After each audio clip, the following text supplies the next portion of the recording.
বন্ধুরা কেমন আছেন সবাই? আশা করি সবাই ভালো আছেন। বন্ধুরা, আমাদের গল্পগুলো যদি ভালো লাগে অবশ্যই লাইক করবেন আর কমেন্টস করে জানিয়ে দেবেন। চ্যানেলে যদি নতুন হয়ে থাকেন অবশ্যই সাবস্ক্রাইব করে পাশে থাকা বেল আইকনটি প্রেস করে রাখুন। কিছু সময় পানিতে পা ভিজিয়ে রেখে আমরা উঠে এলাম। সুন্দর ছোট্ট ছোট মুহূর্তগুলো বেশ ছিল, তবে এই শানের মধ্যে ইন্দ্রিয়া দেখেনি কোনো হিংস্রতা, দেখেনি কোনো নির্মমতা, দেখেনি কোনো ভয়ঙ্করতা। ইন্দ্রিয়া শুধু অবাক নয়নে তার কথাগুলো উপভোগ করেছে। সত্যি সে মনে মনে খুশি, কিন্তু বাইরে প্রকাশ করছে না। দুপুর হয়ে গেছে, ইন্দ্রিয়া খাবার খাবে এসো। জি। শান আমাকে নিয়ে একটা টেবিলের কাছে আসলেন। সেখানে রকমারি খাবার রাখা। জায়গাটা একটা পুলের উপরে। টেবিলের নিচে পানি যাচ্ছে। লোকটা এত ইউনিক ব্যাপার করলো কি করে আল্লাহ জানেন। আমাকে বসিয়ে উনি খাবার দিলেন। আপনি খাবেন না? তুমি খাবার পর খাবো। কেন? আমার খাবার তো তুমি। এবার ওনার কথার মানে বুঝতে পেরে গলা শুকিয়ে গেল। শুকনো একটা ঢোক গিলে খাওয়া শুরু করলাম। একটু খেয়ে বললাম, শেষ? উনি আমার হাত ধরলেন। আমি চোখ বন্ধ করে নিই, নিশ্চিত এবার আমার অবস্থা খারাপ হবে। কি হলো? চোখ বন্ধ করলে কেন? এই দিকে চলো। হ্যাঁ। চলো। আমাকে নিয়ে অন্য এক সাইডে এলো। এখানে উঁচু একটা টাওয়ারের মতন করা। উনি আমাকে নিয়ে উপরে উঠলেন। চারদিকে এখান থেকে অসম্ভব সুন্দর দেখাচ্ছে। আমি মুগ্ধ নয়নে তাকিয়ে আছি। এমন দৃশ্য আগে দেখিনি। ওখানে শানের হাত ধরে কাটিয়ে দিলাম দিন। সূর্য মামা অস্ত্র যাচ্ছে বলে কথা। পরিবেশটা আরও বেশি সুন্দর হচ্ছে। অসম্ভব সুন্দর দেখাচ্ছে। আমরা বাসায় যাব না? তুমি তো খেলে আমার খাবারের কী হবে? কথাটা বলেই সে আমাকে তার দিকে নিয়ে তার সরু দাঁতগুলো আমার ঘাড়ে বসিয়ে দিল। অসহ্য যন্ত্রণা শুরু হলো আমার। ছাড়ুন। কিছু সময় পর মিষ্টি আমাকে ছেড়ে দিতে আমি পড়ে গেলাম। উনি আমাকে হাত ধরে তুললেন। চলো বাসায়। আমাকে পাজা কোলে নিয়ে গাড়িয়ে উঠলেন। এত যন্ত্রণা হচ্ছে আমার ঘাড়ে এবং পুরো শরীর ঝিনঝিন করছে। আর ভালো লাগছে না। চোখ বন্ধ করে বসে রইলাম। ইন্দিরা, কেন এতে ক্লান্ত তুমি? ওকে কথা বলো না, টেক রেস্ট। গাড়ি চলতে চলতে আপন গতিতে বাসার সামনে এসে আমি বার হই। মাথাটা কেমন ঝিমঝিম করছে। হঠাৎ শান আমাকে ধরে পাদাকল করে নিল। নামান বাসার সবাই। চুপ করো তুমি। ক্লান্ত বলেই বাসার ভেতরে গেল। মা আমাকে শানের কোলে দেখে অস্থির হয়ে পড়ল।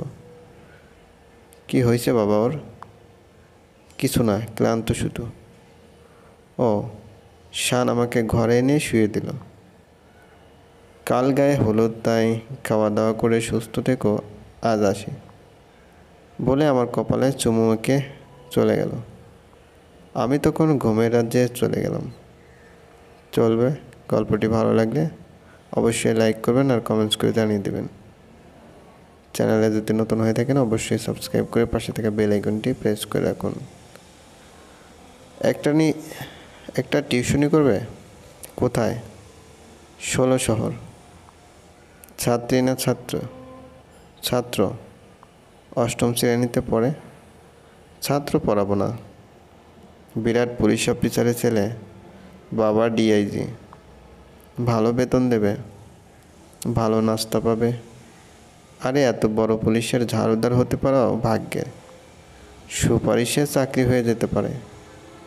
2 দিন পর আইজিপি হবেন। টিউশনি শুধু টাকা নয়, টাকার চেয়ে বড় কিছু। এটি বিসিএস প্রস্তুতির একটা মোক্ষম কৌশল। টাকা তো আছেই। রাজি হয়ে যাই রাজীবের প্রস্তাবে। রাজীব বলল, বেতন মাসে 800 টাকা। সে সময় 800 অনেক মোটা অঙ্কের টাকা। এত আকর্ষণীয় বেতনে টিউশনিটা রাজীব নিজে না করে কেন যে আমাকে দিচ্ছে বুঝতে পারছিলাম না। কিছু সমস্যা তো আছেই। তুমি করছো না কেন? আমার সময় নেই। ডিআইজি সাহেবের ছেলের নাম ওমর। ফর্সা, তবে ধবধবে নয়, কিন্তু বেশ মায়াময়। বিশাল বাসা, বারান্দায় দামি ফুলের টব, চারিদিকে সমৃদ্ধির ছড়াছড়ি। রাজীব আমাকে পরিচয় করিয়ে দিয়ে চলে গেল। ওমর সালাম দিয়ে বলল, স্যার, বিড়াল প্রথম রাতেই মেরে ফেলা উচিত। আমার কথা নয়, আমার ডিআইজি বাবার কথা। ঠিক না? ঠিক। কিন্তু বিড়াল কোথায়? আছে স্যার, আছে। অনেক বড় বিড়াল। আমি বিড়াল মারবো কেন? একটা কথা বলবো? বলো। আগের কথা আগে বলে দেওয়া ভালো। রাখলে আমারও লাভ, আপনারও লাভ। নইলে দুজনেরই ক্ষতি। আমি চাই না আপনার ক্ষতি হোক। কি কথা বলে ফেলল আমার! ওমর বলল, আপনার বেতনের 40% আমাকে দিয়ে দিতে হবে। আপনার বেতন 800 টাকা, 40% হয় 320 টাকা। তবে আমাকে 300 টাকা দিলেই হবে। 20 টাকা আপনার বকশিস। কি বলেন স্যার? প্রথমে মাথাটা ঝিমঝিম করে ওঠে। ইচ্ছে করছিল ঘুরিয়ে একটা চড় দিই, হাত এগিয়ে নিয়ে থামিয়ে ফেলি, মুহূর্তের মধ্যে স্বাভাবিক করে ফেলি নিজেকে। তারপর সহজ গলায় আদর মেখে বললাম, কম নেবে কেন বাবা? এমনি। না, আমি পুরো 320 টাকাই দেব। তাহলে স্যার ভাঙতি দিতে হবে।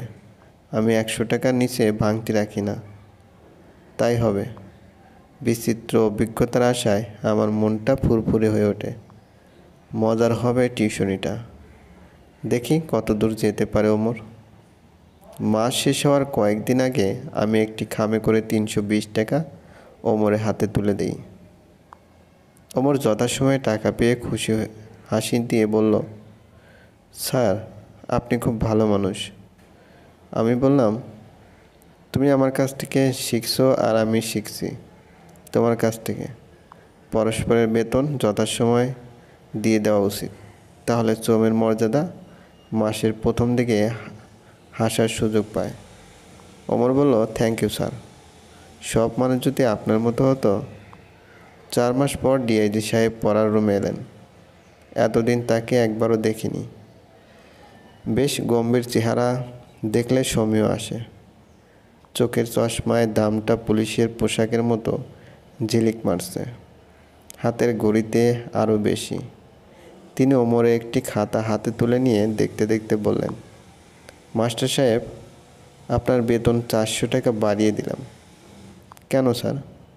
আমরা পুলিশের লোক, গুণীর কদর করতে জানি।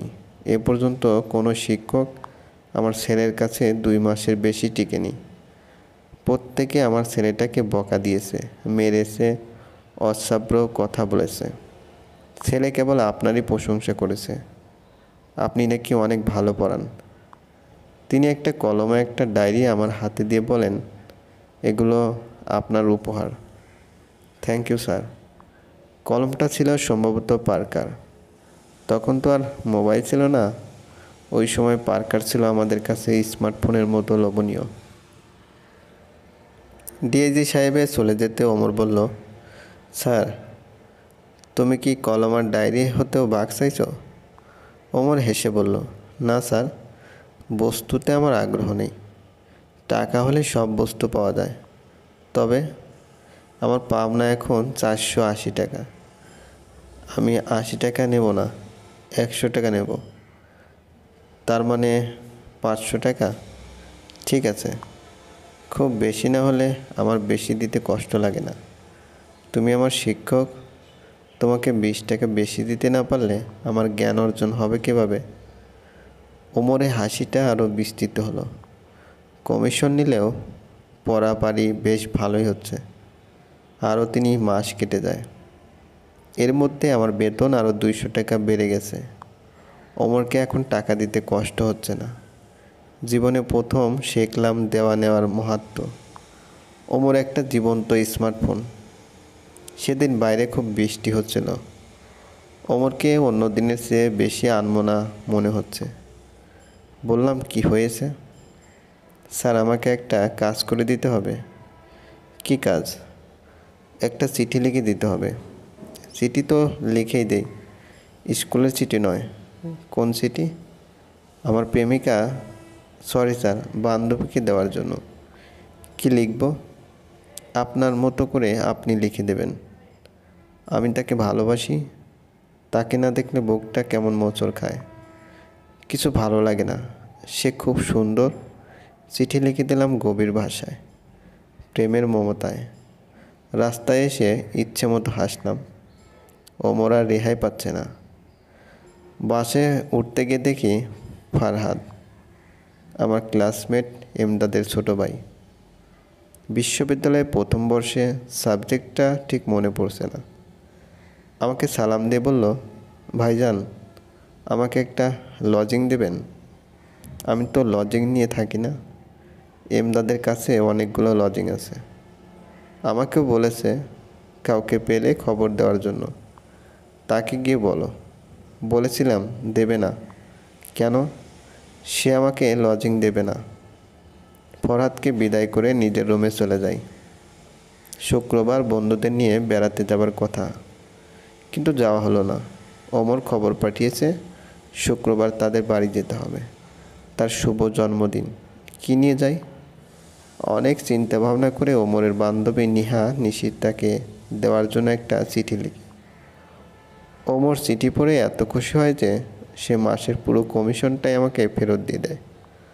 অবাক হয়ে বললাম, ফেরত দিলে যে? ওমর আমাকে আরও অবাক করে দিয়ে বলল, আপনার লেখার সম্মানী। স্যার, চিঠিটা একদম ফাটাফাটি হয়েছে। লেখার সম্মানী? আমি চমকে উঠি। লেখার প্রথম আয়? এ তো বিশাল কারবার। তাহলে কেন এতদিন লিখিনি? ওমরের উৎসাহে উৎসাহিত হয়ে পত্রিকায় লেখা শুরু করি। তারপর আস্তে আস্তে লেখা আমার নেশা হয়ে যায়। যতই গল্প পড়ি, যতই প্রেমপত্র লিখে দেই না কেন, লেখাপড়ায় ওমরকে এমন কৌশলে ব্যস্ত রাখি যে সে ধীরে ধীরে বইয়ে ঝুঁকে পড়ে। তার সব আনন্দ অন্য অন্য জায়গা হতে বইয়ের পাতায় এসে ভিড় করতে শুরু করে। চলবে। গল্পটি ভালো লাগলে অবশ্যই লাইক করবেন আর কমেন্টস করে জানিয়ে দেবেন। চ্যানেলে যদি নতুন হয়ে থাকেন অবশ্যই সাবস্ক্রাইব করে পাশে থাকা বেল আইকনটি প্রেস করে রাখুন, যাতে নতুন নতুন ভিডিও আপলোড করার সাথে সাথে আপনার নোটিফিকেশন। টেবিলের নিচে পানি দেখ যাচ্ছে। লোকটা এত ইউনিক ব্যাপার করলো কি করে আল্লাহ জানেন। আমাকে বসিয়ে উনি খাবার দিলেন। আপনি খাবেন না? তুমি খাবার পর খাবো। কেন? আমার খাবার তো তুমি। এবার ওনার কথার মানে বুঝতে পেরে গলা শুকিয়ে গেল। শুকনো একটা ঢোক গিলে খাওয়া শুরু করলাম। একটু খেয়ে বললাম, শেষ? উনি আমার হাত ধরলেন। আমি চোখ বন্ধ করে নিই, নিশ্চিত এবার আমার অবস্থা খারাপ হবে। কি হলো? চোখ বন্ধ করলে কেন? এই দিকে চলো। হ্যাঁ। চলো। আমাকে নিয়ে অন্য এক সাইডে এলো। এখানে উঁচু একটা টাওয়ারের মতন করা। উনি আমাকে নিয়ে উপরে উঠলেন। চারদিকে এখান থেকে অসম্ভব সুন্দর দেখাচ্ছে। আমি মুগ্ধ নয়নে তাকিয়ে আছি। এমন দৃশ্য আগে দেখিনি। ওখানে ষাঁড়ের হাত ধরে কাটিয়ে দিলাম দিন।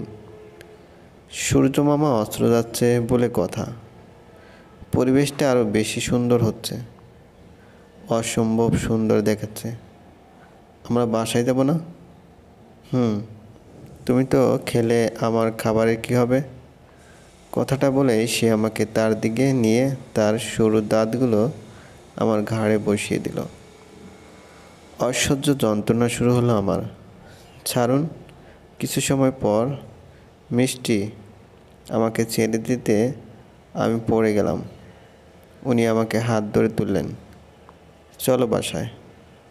আমাকে পাজা কোলে নিয়ে গাড়িয়ে উঠলেন। এত যন্ত্রণা হচ্ছে আমার ঘাড়ে এবং পুরো শরীর ঝিনঝিন করছে। আর ভালো লাগছে না। চোখ বন্ধ করে বসে রইলাম। ইন্দিরা, কেন এতে ক্লান্ত তুমি? ওকে কথা বলো না, টেক রেস্ট। গাড়ি চলতে চলতে আপন গতিতে বাসার সামনে এসে আমি বার হই। মাথাটা কেমন ঝিমঝিম করছে।